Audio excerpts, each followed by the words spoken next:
I'm Kent McDill. The world of daily fantasy sports just took a big hit.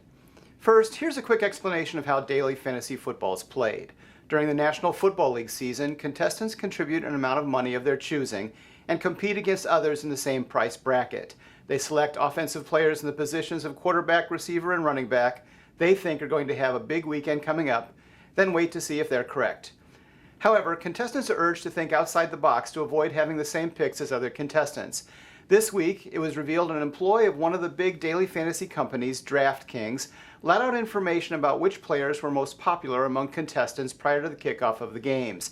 That information could turn a loser into a winner if he knows who is being picked by other contestants before making his own pick.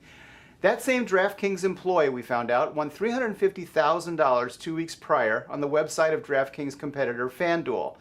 This sort of participation is allowed by both companies until this most recent news came out.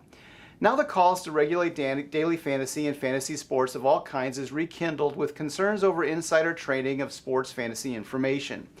Even though money is involved, fantasy sports play is not considered gambling in the United States under a guideline that suggests they are not games of chance but games of knowledge.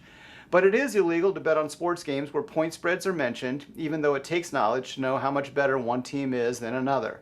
In both cases, chance enters the picture based on injuries, bad bounces, or the dozens of other factors that make sports gambling, well, gambling. The big news that has come out of the controversy is that 91% of all daily fantasy money winnings are claimed by 1.3% of the players.